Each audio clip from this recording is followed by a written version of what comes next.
আসসালামু আলাইকুম। আজকে আমি আপনাদের সাথে শেয়ার করব মাত্র ২টা ডিম দিয়ে প্রফেশনালভাবে চকলেট কেক তৈরির রেসিপি। আপনারা এই রেসিপিতে কিন্তু 100% সফল হবেন। এই রেসিপিটি ফলো করে যদি কেক তৈরি করেন তাহলে কেক তৈরিতে আর কখনোই ভুল হবে না। এই কেকটি তৈরি আমি স্টেপ টু স্টেপ বুঝিয়ে দেব, এতে করে আপনাদের আর কখনোই ভুল হবে না। তাহলে চলুন দেখে নিই কেক তৈরির রেসিপিটি। চকলেট কেকটি তৈরি করার জন্য প্রথমে আমি একটি বোল নিয়ে নিয়েছি। বোলের মধ্যে নিয়ে নিচ্ছি রুম টেম্পারেচারে থাকা ২টি ডিম। অবশ্যই কিন্তু রুম টেম্পারেচারে থাকা ডিম নিতে হবে। ফ্রিজে থাকলে সেটা ৩ থেকে ৪ ঘন্টা আগে বের করে রাখতে হবে। ফ্রিজে থাকা ডিম ব্যবহার করলে কেকটা কিন্তু চুপসে যায়। এরপর ডিম দিয়ে আমরা ফোম তৈরি করে নেব।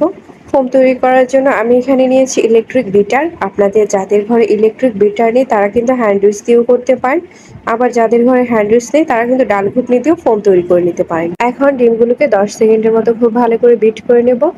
১০ সেকেন্ডের মতো খুব ভালো করে বিট করে নেওয়া হয়ে গেছে।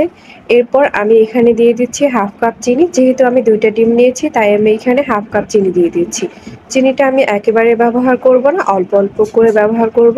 চিনিটা একেবারে ব্যবহার করলে সেই চিনি থেকে কিন্তু পানি ছেড়ে দেবে।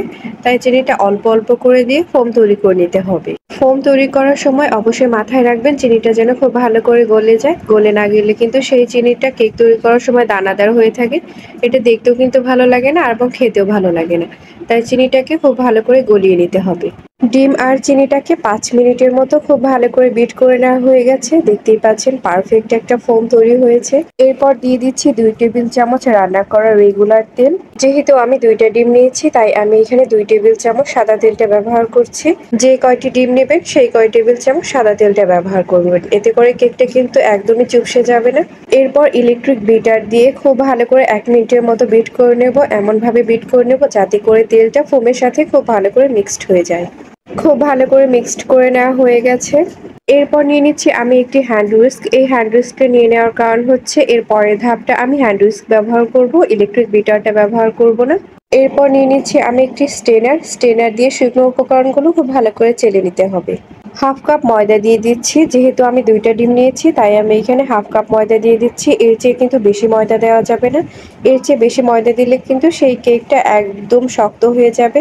এরপর দিয়ে দিচ্ছি ১ চা চামচ বেকিং পাউডার। অবশ্যই কিন্তু বেকিং পাউডারটা দিতে হবে। বেকিং পাউডারটা না দিলে কিন্তু কেকটা কখনোই ফুলে না। ২ চামচ কোকো পাউডার দিয়ে দিচ্ছি। যেহেতু আমি চকলেট কেকটা তৈরি করব তাই আমি এখানে ২ চামচ কোকো পাউডারটা ব্যবহার করছি। এখন শুকনো উপকরণগুলো খুব ভালো করে চেলে নেব। এইভাবে করে চেলে নেওয়ার কারণ হচ্ছে ময়দার ভিতরে কোনো কিছু যদি দানাদার থাকে সেটা কিন্তু কেকের ভিতরে গেলে সেটা শক্ত হয়ে যায়। তাই এইভাবে করে খুব ভালো করে চেলে নিতে হবে। এইভাবে করে চেলে নিলে কেকটা কিন্তু খুবই সফট হয়। শুকনো উপকরণগুলো আমি একেবারেই চেলে নিচ্ছি না। কিছুটা চেলে নেওয়ার পর হ্যান্ড উইস্ক দিয়ে এইভাবে করে শুকনো উপকরণগুলো খুব ভালো করে মিক্সড করে নেব।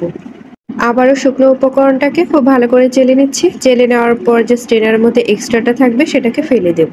আবারও হ্যান্ড উইস্ক দিয়ে শুকনো উপকরণগুলো খুব ভালো করে মিক্সড করে নেব।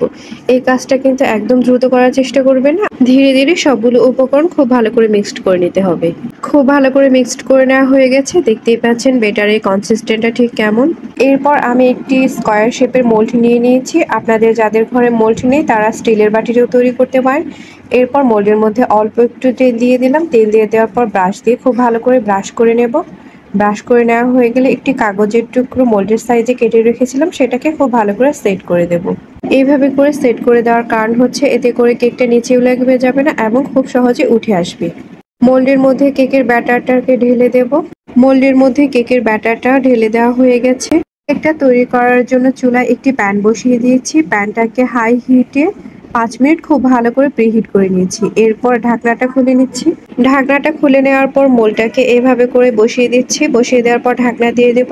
ঢাকনা দিয়ে চুলার আঁচটা একদম লো হিটে রেখে একদম ৫০ মিনিটের মতো খুব ভালো করে বেক করে নেব। অনেকে আছেন কেকটা হয়েছে কিনা দেখার জন্য বারবার চেক করেন। এই ভুলটি আর করবেন না। এভাবে করলে কিন্তু কেকটা চুপসে যায়। ৫০ মিনিট হয়ে গেছে। এখন ঢাকনাটা খুলে দেখাচ্ছি কেকটি ঠিক কেমন হয়েছে।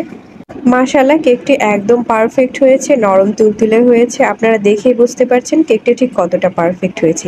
কেকটি এখন খুবই গরম আছে তাই এটাকে ঠান্ডা করে নিতে হবে। কেকটাকে প্যান থেকে নামিয়ে খুব ভালো করে ঠান্ডা করে নিয়েছি। এরপর ছুরি দিয়ে এইভাবে করে চারপাশটা কেটে দিচ্ছি।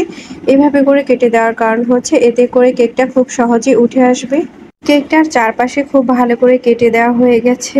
এরপর আমি কেকটাকে একটি প্লেটের মধ্যে নিয়ে নেওয়া হয়ে গেছে। আমি দেখিয়ে দিচ্ছি কতটা ফ্লাফি এবং স্পঞ্জি হয়েছে। দেখতেই পাচ্ছেন। এখন আপনাদেরকে আমি কেকটা একটু কেটে দেখাচ্ছি। যদি আমার এই কেক তৈরির রেসিপিটি আপনাদের ভালো লাগে তাহলে অবশ্যই লাইক, কমেন্ট এবং শেয়ার করবেন। ইউটিউব থেকে দেখে থাকলে কিন্তু সাবস্ক্রাইব করবেন, আর ফেসবুক পেজ থেকে দেখে থাকলে কিন্তু ফলো করবেন। আর আমার এই ভিডিওটি দেখার জন্য আপনাদের সবাইকে অনেক অনেক ধন্যবাদ।